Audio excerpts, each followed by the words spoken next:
Semua ini milik Yesus, nyawamu milik Yesus. Istri, suami Anda milik Tuhan. Papa, mama Anda miliknya Tuhan Yesus. Anak kita hanya titipan. Gereja ini milik Tuhan. Kita hanya pengelola, kita hanya hamba seperti Musa. Apakah kita bisa setia pada akhirnya? Dear hamba-hamba Tuhan, sekali diambil daripadamu, Anda tidak punya hak atas apa-apa.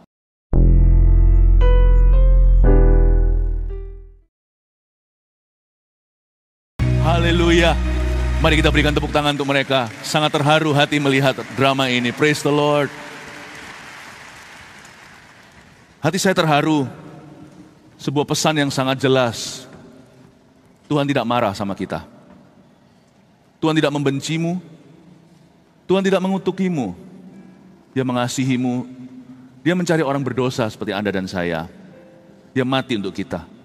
Dia mati untuk kita, bukan untuk menyingkirkan kita, menjauhi kita. Dia mati supaya dia bisa dekat sama kita. Dia ingin menyembuhkan kita, menyucikan kita, mengampuni dosa kita. Dan dia rindu untuk mengubahkan hidupmu. Coba katakan kanan kirinya seperti ini. Dia sangat cinta padamu. Haleluya. Yang percaya berikan tepuk tangan untuk Tuhan Yesus. Dari tadi waktu puji-pujian mulai dinaikkan, saya itu merasa, I wish, this is my Christmas wish. Ini adalah harapan Natal saya kalau bisa tiap tahun. Kepingin sekali spend Christmas dengan jemaat di Jakarta. Pinginnya begitu ya. So, Merry Early Christmas to you. Bisa katakan lagi, Selamat Hari Natal. Nggak harus tanggal 25 sih, ya. Pokoknya di bulan Natal ini kita bersuka cita. Mari kita berdoa. Tuhan Yesus, berikan kepada hamba-Mu sebuah kemampuan untuk bisa bercerita tentang Tuhan Yesus kepada setiap jiwa. I pray, berdoa supaya pesan singkat ini menjadi berkat. Dan setiap orang yang hatinya haus akan dikenyangkan, mereka yang merasa kenyang akan semakin haus untuk mengenal Tuhan. Sembunyikan hamba-Mu di balik salib-Mu, dan berita kabar baik ini akan sampai ke setiap telinga, jatuh di dalam setiap hati, menjadi buah-buah kebenaran dan buah-buah pertobatan. Bapak terima kasih, demi nama Yesus kami berdoa, amin. Let's talk about Jesus. Mari kita bicara tentang Yesus. Saya ajak kita membuka Ibrani pasal 1 ayat 1 sampai 4. Saya bacakan dulu. Allah berfirman dengan perantaraan anaknya, ya. Kita baca bersama-sama saja. Ayat 1 sampai 4, hanya 4 ayat. 2, 3. Setelah pada zaman dahulu Allah berulang kali dan dalam pelbagai cara berbicara kepada nenek moyang kita dengan perantaraan nabi-nabi. Maka pada zaman akhir ini Ia telah berbicara kepada kita dengan perantaraan anaknya yang telah Ia tetapkan sebagai yang berhak menerima segala yang ada. Oleh Dia Allah telah menjadikan alam semesta. Ia adalah cahaya kemuliaan Allah dan gambar wujud Allah, dan menopang segala yang ada dengan firman-Nya yang penuh kekuasaan. Dan setelah Ia selesai mengadakan penyucian dosa, Ia duduk di sebelah kanan yang maha besar di tempat yang tinggi, jauh lebih tinggi daripada malaikat-malaikat, sama seperti nama yang dikaruniakan kepadanya, jauh lebih indah daripada nama mereka. Katakan gini bersama dengan saya, Yesus jauh lebih indah. 100 kali kita curiga sama Tuhan Yesus, 100 kali kita kira Dia marah dan membenci kita, 100 kali kita salah. Yesus jauh lebih indah daripada yang Anda kira. Dia jauh lebih baik daripada yang Anda rasakan. Dia jauh lebih mulia daripada yang Anda ceritakan. Saya ajak kita untuk mengerti tentang Yesus ini siapa. Ayat 1 dulu. Setelah pada zaman dahulu Allah berulang kali dan dalam pelbagai cara berbicara kepada nenek moyang kita di perjanjian lama dengan perantaraan nabi-nabi. Nabi-nabi itu mulia. Contohnya Nabi Musa. Dia membelah Laut Merah, tapi Musa dikenal karena dia mendatangkan hukum Taurat. Dia menerima 2 loh batu dengan 10 perintah Allah. Jadi Tuhan melalui Nabi Musa di zaman dahulu bicara tentang taat pada perintahnya, bicara tentang hukum Taurat. Lalu Elia, siapa nggak tahu Elia? Very famous dia, sangat terkenal sekali. Elia juga tapi membelah sungai Yordan, menurunkan api. Ini nabi yang asosiasinya adalah kuasa, demonstrasi. Jadi kalau bicara tentang the law atau hukum itu Musa. Kalau bicara the power, kuasa, itu Elia. Tapi Elia pun mujizatnya terbatas. Sekian dilampaui 2 kali lipat oleh Elisa. Tapi Yesus punya mujizat tanpa batas. Elia sudah tidak ada, Elisa sudah meninggal dunia. Yesus sampai hari ini masih terus membuat mujizat dalam kehidupan anak-anaknya. Yesus masih melakukan keajaiban di dunia. Orang yang sakit HIV zaman dulu belum ada, tapi AIDS bisa sembuh hari ini karena Yesus belum selesai. Yesus masih terus bekerja. Kalau zaman dulu, melalui nabi-nabi termasuk Hosea tentang krisis keluarga, tentang kasih dan setia. Masing-masing nabi itu ada satu cuplikan Allah. Tapi kalau Yesus itu gambar yang utuh. Let's talk about Jesus. Di zaman perjanjian lama, Tuhan bicara dengan pelbagai cara, lewat nabi-nabi. Tapi di zaman akhir ini ayat 2, Ia telah berbicara kepada kita dengan perantaraan anaknya, yang telah Ia tetapkan sebagai yang berhak menerima segala yang ada. Kalau mereka masing-masing bercerita sesuatu tentang Tuhan, Yesus adalah sang pesan. Apa yang diturunkan oleh Musa, Yesuslah penggenapannya. Kuasa Elia, Yesuslah sumbernya. Bicara tentang Hosea yang setia sama istrinya yang selingkuh melulu, Yesuslah wujud sesungguhnya kasih itu. Allah adalah kasih. Setiap nabi bisa cerita sesuatu, Yesuslah yang ada dari kitab Kejadian sampai Wahyu. Hari ini saya ajak kita untuk kembali sentralisasi. Segala sesuatu pikiran perasaan kita, apalagi perbuatan, kehidupan kita itu harus berpusat pada Kristus. Jesus be the center of our life. Jesus be the center of our church. Yesus harus menjadi pusat kehidupan kita, gereja dan apapun yang kita lakukan. Yesuslah segala-galanya. Dan saya ajak kita untuk melihat Yesus itu siapa. Kita renungkan hari ini di kebaktian ibadah Natal ini, who Jesus is. Jangan terus pikirannya adalah what can he do for me? Apa yang dia bisa lakukan untuk saya? Sebelum kita mengeluh-elukan dia karena perbuatan dan mujizatnya, mari kita renungkan Tuhan itu siapa? Siapa dia di kehidupan kita? Jauh lebih penting daripada apa yang dia bisa berikan dalam hidup ini. Saya ajak kita untuk memikirkan dan merenungkan pagi hari ini. Ada 7 deskripsi atau penjelasan siapa Yesus di dalam 4 ayat ini. Mari kita baca ayat 2 sekali lagi.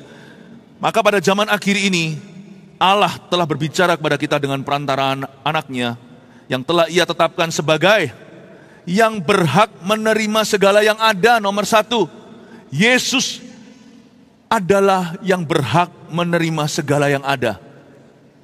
Dialah putra mahkota sorga, the darling of heaven. 2000 tahun lalu, waktu dia mati di Kalvari, di Golgota, saya bisa bayangkan silence. Sorga tiba-tiba bisu. Semua malaikat itu tertegun, tidak berani bergerak.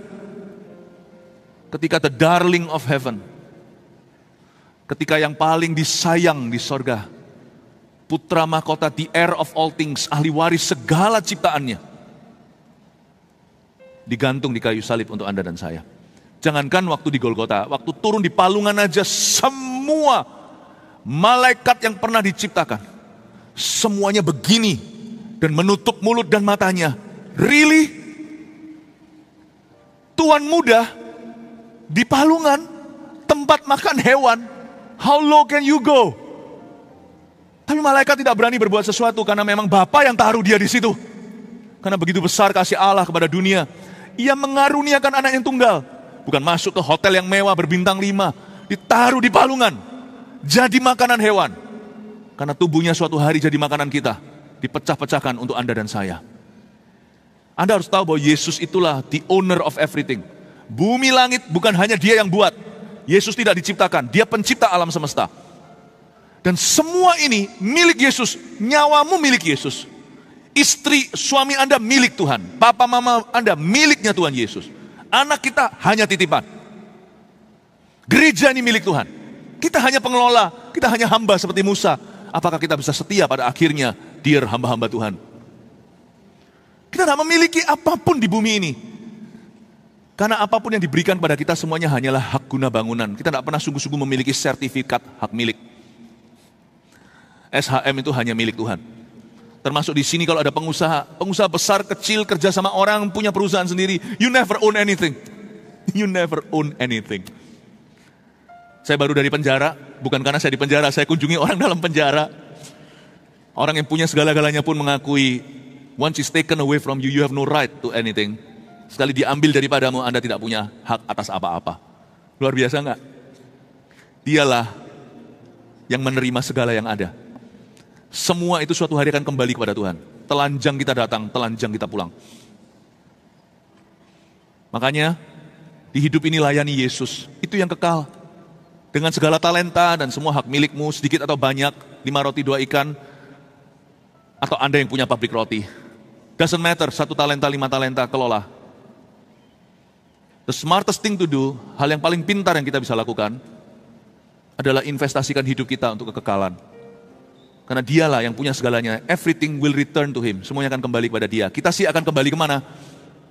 Debu kembali kepada debu, tanah kembali ke tanah. Tapi mulia hanyalah Allah. Berikan tepuk tangan untuk Tuhan. Lalu selain itu, deskripsi berikutnya, oleh dia Allah telah menjadikan alam semesta. Yesus bukan ciptaan, dia pencipta. Oleh dia Allah telah menjadikan alam semesta. Kata alam semesta di sini, bahasa Yunaninya adalah aion. Saya tidak promosi mall ya. Aion di situ artinya, Tuhan Yesuslah yang menciptakan dunia yang material dan dunia yang tidak material, yang kelihatan maupun tidak kelihatan diciptakan oleh Tuhan. Tuhanlah yang menciptakan angels, malaikat. Bahkan setan pun dulunya malaikat Tuhan. Tuhanlah yang menciptakan spirits atau roh. Dia yang menghembuskan roh kita. Dia yang menciptakan alam semesta, hewan yang tidak punya roh, hanya punya insting atau jiwa, tanaman yang hanya punya fisik, tidak punya jiwa. Tuhan yang ciptakan semua. Dan Tuhan yang menciptakan usia manusia dan mengakhirinya pula. Tuhan juga yang menciptakan history atau sejarah dunia. Janganlah Anda kalut hati lihat perang-perangan terjadi. Bumi ini di tangan Tuhan penentunya. Bukan di tangan PBB. Bukan di tangan bangsa manapun. For he created Aion, A-I-O-N. Dialah yang menciptakan the whole universe. Semua dunia ini universal. Kelihatan tidak kelihatan, Tuhan yang ciptakan. Lalu ayat yang berikutnya, ayat 3, deskripsi berikutnya, ia adalah cahaya kemuliaan Allah. Katakan cahaya kemuliaan Allah. Dalam bahasa Inggrisnya, beam of God's glory. Kita nggak pernah lihat matahari, please jangan. Sekalipun pakai teleskop pun jangan lakukan. Mata bisa rusak. Tapi kita semua pernah melihat cahaya matahari, teriknya luar biasa. Saya tinggal di Surabaya, hari-hari ini ada pepatah. Surabaya itu seperti begini. Sekarang Jakarta sudah mulai mendung hujan, puji Tuhan. Nggak tahu sekarang saya tinggal ini Surabaya hujan nggak. Tapi di Surabaya itu begini. Hari-hari ini ya rasanya matahari nih. Ini matahari ya. Ini bumi. Surabaya diantaranya. Panas sekali. Nggak mengeluh nih, cuman cerita. Dan orang Surabaya tahu beam of the sun. Cahaya itu kita kerasa, kita lihat, panas. Dunia tidak pernah melihat Bapa. Dunia tidak pernah melihat Roh Kudus, hanyalah ilustrasinya seperti burung merpati. Satu-satunya Allah Tritunggal yang pernah kelihatan, pernah dijamah manusia, pernah dipegang, pernah orang berinteraksi dengannya, hanyalah the Son of God, Anak Allah. He's the beam of God's glory, dialah cahaya kemuliaan Allah. Gak ada orang pernah lihat matahari, tapi sinarnya. Gak ada orang pernah melihat Allah, tapi anaknya. Hebat nggak Tuhan itu? Makanya itu kita mesti cintai Tuhan Yesus. Satu-satunya cahaya kemuliaan Allah itu cuma Yesus, bukan patung, bukan superstisi, bukan nabi, bukan pendeta, bukan semua. He's truly the Son of God.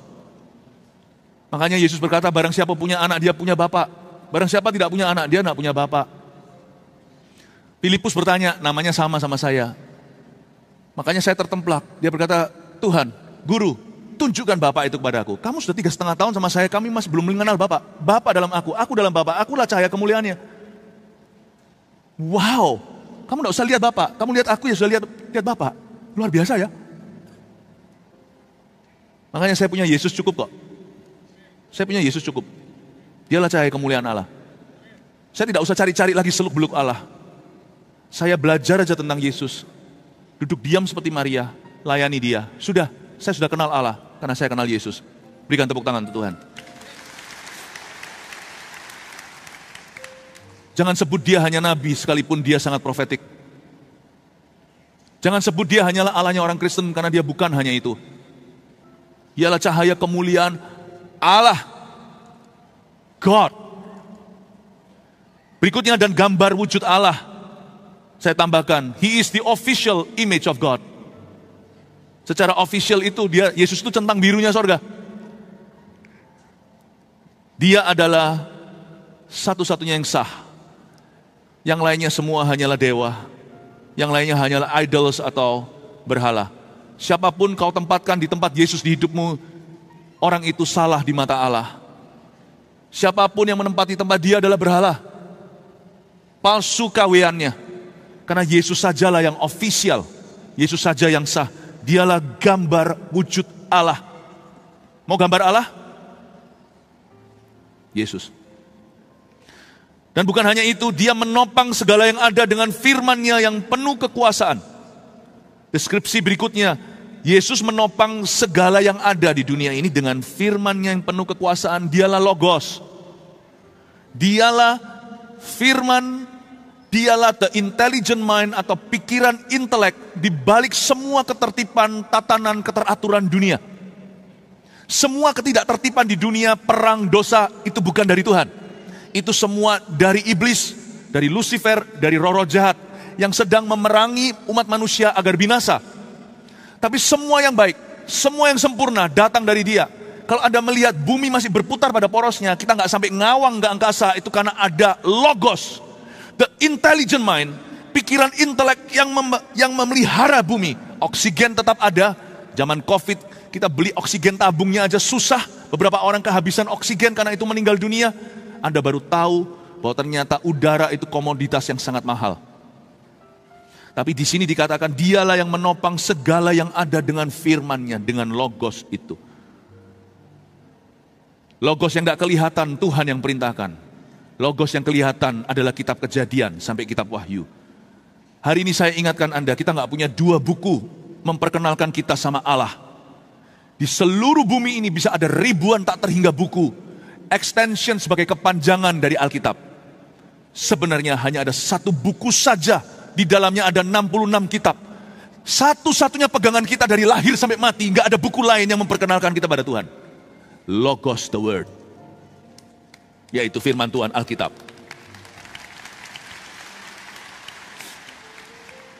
Yalah, saya belajar untuk fleksibel lah. Saya diingatkan sama beberapa teman. Tak lama yang lalu, salah satu apps Alkitab yang terkenal, CEO foundernya datang ke gereja kita di Surabaya. Ya sudah, oke, saya sekarang udah gak sekolot itu.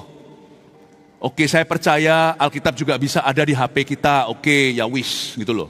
Beberapa teman-teman saya, Alkitab kan, lihat ini, sekarang CEO foundernya di sini. Ayo coba, berani gak Pastor Philip beritahu, Alkitab yang sah itu cuma buku, bukan apps. Nanti dia tersinggung. Bagi saya, pertama-tama Alkitab itu Alkitab. Bukan Alkipad. Alkitab atau Alkitab. Saya cinta buku ini, sekalipun sekarang di HP saya ada apps-nya juga sebagai tambahan.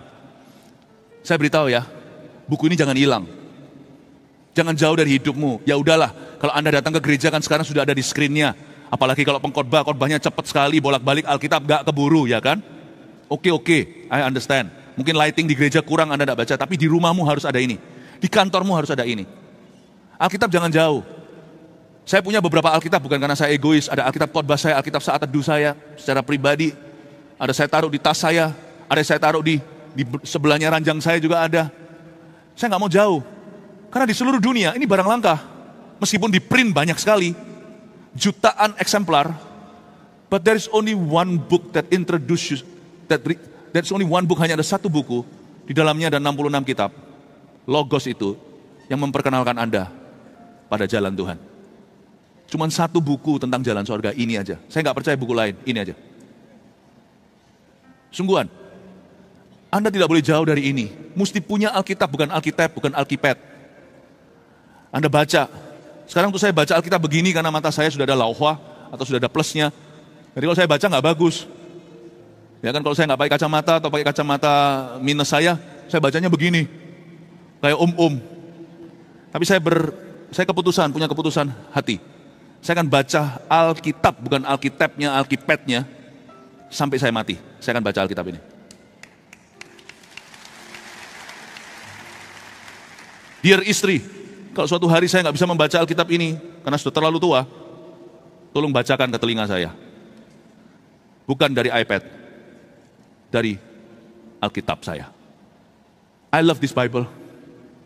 Ini kalau lenyap dari seluruh bumi, dari peredaran, matilah aku. Buku apa lagi yang bisa aku percayai yang mewahyukan Tuhan ke saya? Nggak ada. He is the Logos. Dialah Logos. Logos alam semesta, urusan dia. Logos buku di tangan kita, bacalah. Tahun depan, tahun ini buat resolusi sebelum berakhir. That you will finish reading the Bible.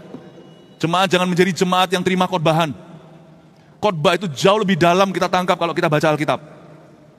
Saya dorong Anda untuk membaca 3 pasal. 3 pasal maka 11 bulan akan selesai seluruh Alkitab, Kejadian sampai Wahyu itu. Anda baca 2 pasal maka 1 tahun, 2 bulan atau 3 bulan baru selesainya. Anda baca 2 ayat sampai mati nggak selesai juga. Orang Kristen memang nggak suka baca buku, saya ngerti. Tapi ini bukan buku, ini jalan keselamatanmu. Bacalah. Instagram nanti aja. Amin Bapak Ibu Saudara. Tapi Pastor Philip saya baca Alkitab saya nggak ngerti. Anda nafas ngerti nggak? Tapi terjadi. Ada banyak hal yang Anda baca mungkin belum ngerti sekarang, tapi akan ada kejadian-kejadian dari firman itu dalam hidup Anda. He's the Logos. Ia menopang segala yang ada dengan firman yang penuh kekuasaan. Dengan satu kata atau satu kalimat, Yesus menenangkan badai taufan. Dengan satu kata, Lazarus keluarlah. 2 sih, bukan 1. Orang mati pun dibangkitkan. Logos itu yang mengendalikan semua dunia kita. Lalu berikutnya, dan setelah ia selesai mengadakan penyucian dosa, ia duduk di sebelah kanan yang maha besar di tempat yang tinggi. 2 penjelasan terakhir di 4 ayat ini. Setelah Yesus selesai mengadakan penyucian dosa, dalam bahasa Inggrisnya, He himself purged sin. Saling melengkapi bahasa Indo dan bahasa Inggrisnya. Bahasa Indonesianya, setelah ia selesai mengadakan penyucian dosa. Tahukah penebusan manusia Yesus tidak delegasikan? 2000 tahun lalu, Yesus turun sendiri. Kalau saya jadi Tuhan Yesus, saya pasti pilih mungkin ya, kita mungkin pilih staf kita yang paling layak. Yesus itu punya malaikat itu cakep-cakep semuanya, hebat-hebat semuanya. Yang diwahyukan cuma beberapa, ada Mikael, ada Gabriel, ada Serafim, ada Kerub. Malaikat-malaikat yang gagah-gagah. Saya rasa kita manusia sudah pasti super-super kamsiah dan terima kasih. Kalau salah satu malaikat Tuhan korbankan untuk menebus dosa manusia. Karena malaikat-malaikat ini kan tanpa dosa, yang sudah berdosa kan jatuh jadi Lucifer ya kan. Harusnya kalau saya jadi Tuhan Yesus, ngapain gua mati sendiri? Kalau saya jadi bapak, ngapain anak tunggal saya? Mungkin pegawai kita yang kita tumbalkan. Kita cari yang paling gagah, yang paling hebat, yang paling suci. Dari malaikat yang belum jatuh ini, saya bilang kamu menjelma jadi manusia, masuk perut perawan, kamu yang mati. Makanya di ayat ini, He himself purged sin. Setelah dia mengadakan penyucian dosa, artinya dia sendiri yang lakukan. No. Makanya Yesus itu pasti dicinta setengah mati oleh para malaikat. Pasti dia direspek luar biasa. Karena inilah anak putra mahkota pangeran yang tidak main aman. Dan tidak cari nyaman. Yesus itu pasti dikagumi bukan main oleh bala tentara sorga. Itu para malaikat bukan takut sama dia. Seperti takut sama seorang pangeran atau putra mahkota karena kedudukan. Tidak, mereka itu mengagumi dia. Mereka saling rasan-rasan satu sama lain. Kenapa bukan kita dengan senang hati itu salah satu malaikat mau turun jadi Mesias untukmu? But He himself purged sin. Dia berkata, tidak, tak seorang pun di antara kalian. Kalian tidak bersalah. Tapi pangeran, engkau juga tidak salah. No, aku yang menciptakan, aku yang bertanggung jawab. Terjadi kerusakan, akulah spare partnya. Yesus turun sendiri. Bayangin seluruh malaikat itu kagumnya sama Big Boss. Bapak di sorga. Tidak suruh salah satu dari pegawainya yang dengan rela siapapun pasti mau turun. Bapak utus anaknya, Yohanes 3:16. Wow. Sedangkan kalau kita melihat misalnya Inggris perang, Raja, Pangeran Charles contohnya mungkin utus anaknya William sendiri, Prince William, putra mahkota turun tangan pergi perang di Irak misalnya, itu mengundang kekaguman seluruh dunia. Pangerannya sendiri turun tangan. Apalagi kalau mati di lapangan. Kalau dia mati, udah biasa manusia harus mati. Yesus itu anak Allah, tidak bisa mati. Dia mematikan diri for you and me. Bukankah orang berdosa Adam dan Hawa yang setelah itu dia mati? Yesus tidak pernah berdosa kok bisa mati. Dia mematikan dirinya for you and me.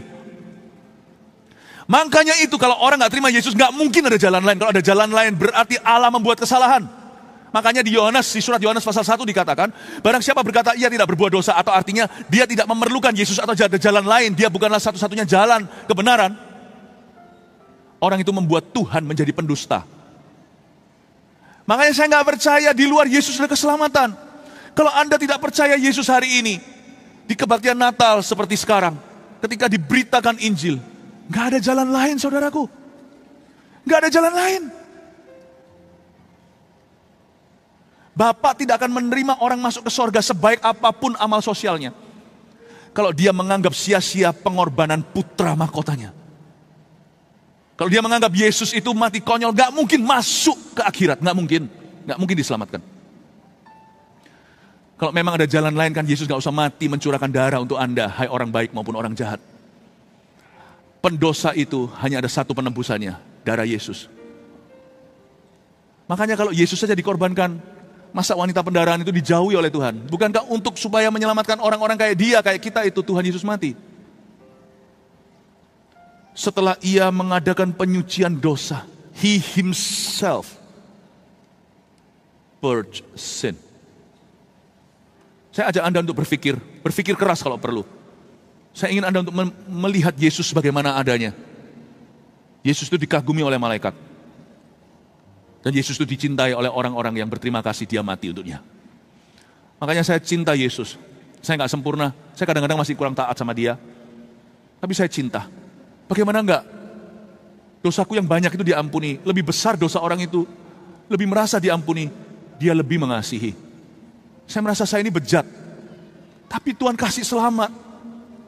Makanya forever and ever, sampai kapanpun saya tidak akan bisa mengembalikan kebaikan Tuhan. Saya jadi pendeta juga sama, bukan karena karir. Saya jadi pendeta karena orang kayak saya, sampah seperti ini dipungut sama Tuhan Yesus. Apalagi sisa hidupku yang harus kuberikan, yang harus kulakukan kalau bukan mengembalikan kebaikan Tuhan. Saya ingin Anda untuk melihat bahwa Yesus yang dikagumi oleh seluruh malaikat, dicintai oleh orang berdosa seperti wanita pendarahan, seperti saya, seperti kita. Saya ingin Anda untuk mengerti bahwa Yesus tidak delegasi tugas ini.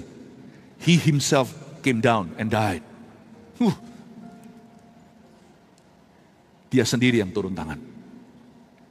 Dan ia duduk di sebelah kanan yang maha besar di tempat yang tinggi. Deskripsi terakhir di sini berarti he is equal with God. Berarti dia setara dengan Allah. Karena dia duduk di sebelah kanan yang maha besar, di tempat yang tinggi. Dialah Allah. Jesus is God. Makanya itu jangan panggil dia sekedar nabi. Memang dia Isa Al-Masih. Tapi dia bukan nabi doang. Jesus is God and he deserves our worship. Yesus adalah Allah dan dia layak menerima penyembahan kita. Kita tidak menyembah seorang Tuhan yang mati. Kita menyembah seorang Allah yang hidup. Yesus namanya. Yesus bukan hanya sekedar nabi, tapi Yesus adalah Allah yang menjelma sebagai bayi. Tumbuh dewasa umur 33,5 tahun berikutnya, 33,4 tepatnya. Dia mati di kayu salib. Bangkit pada hari ketiga, menampakkan diri selama 40 hari. Naik ke sorga 10 hari kemudian, berdirilah gereja pertama di atas lidah-lidah api. Saya ingin Anda mengerti bahwa Yesus yang kita sembah, not just merely a human being, bukan hanya anak manusia. Dia adalah anak Allah yang maha tinggi. Dia adalah Allah. Kasih tepuk tangan untuk Tuhan. Ia duduk di sebelah kanan yang maha besar di tempat yang tinggi. Jauh lebih tinggi daripada malaikat-malaikat. Sama seperti nama yang dikaruniakan kepadanya, jauh lebih indah daripada nama mereka. Saya ajak semua jemaat untuk bangkit berdiri.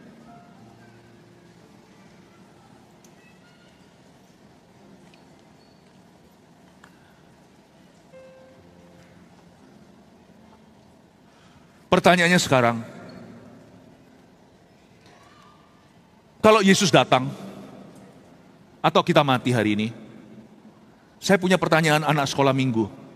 Tolong dijawab dengan jujur di hati, karena Natal adalah kesempatan emas untuk itu. Sudahkah Anda diselamatkan? Sudahkah Anda percaya Yesus sebagai Tuhan? Kristen atau bukan? Yang bukan Kristen, coba saya pakai bahasa sederhana. Bagimu Yesus apakah cuma salah satu jalan? Ya, semua agama sama. Not really loh. Agama tidak menyelamatkan memang. Tapi kalau kita mau cari jalan keselamatan, kita tidak hanya memeluk keyakinan. Kita harus tahu dan sadari apa yang kita yakini. Kalau kita cari keselamatan, kalau sungguhan hatimu mencari keselamatan, ujung-ujungnya pasti kecentoknya Yesus, ketemunya. Gak bisa nggak? Kalau di sini ada yang bukan Kristen, atau saya sebut pra-Kristen, karena Anda sudah dekat pada pintu kerajaan sorga karena Injil yang dibawa. Renungkan, kalau Yesus hanyalah salah satu jalan, Anda belum diselamatkan. Terimalah Tuhan hari ini, terimalah Dia sungguh-sungguh. Dan jikalau Yesus bagimu hanya nabi, Dia bukan hanya itu. Dia bukan hanya itu. Anda kalau punya kulkas, Anda kasih pakaian juga bisa nggak? Bisa juga. Tapi kulkas bukan hanya itu. Banyak orang jadikan Yesus sekedar hanya melihat Yesus sebagai nabi. Dia bukan hanya itu. Bapak, Ibu, Saudara, kalau Yesus hanya nabi bagimu, saya rasa ini hari Anda harus berubah pikiran. Dan percaya Dia bukan hanya juru selamatmu, Dia juga adalah Tuhan. Kalau di sini ada yang Kristen, jawab pertanyaan ini. Kalau Anda mati sekarang, jangan ya, happy birthday to you, panjang umurnya. Kalau Anda mati meninggal dunia, sudahkah Anda menerima Yesus secara pribadi atau selama ini Kristen KTP ikut-ikutan dan juga Kristen tradisional turun-temurun? Nggak bisa, Yesus berkata kau harus lahir baru. Nggak ada orang bisa diselamatkan karena lahir Kristen. Dia harus lahir baru dari keputusannya untuk mengikut Yesus secara terpisah dari papa mama. Aku mau ikut Tuhan. Dan aku mau menerima Yesus sungguh-sungguh. Jadikan Yesus Tuhan atas hidupmu. Ini kesempatan emas.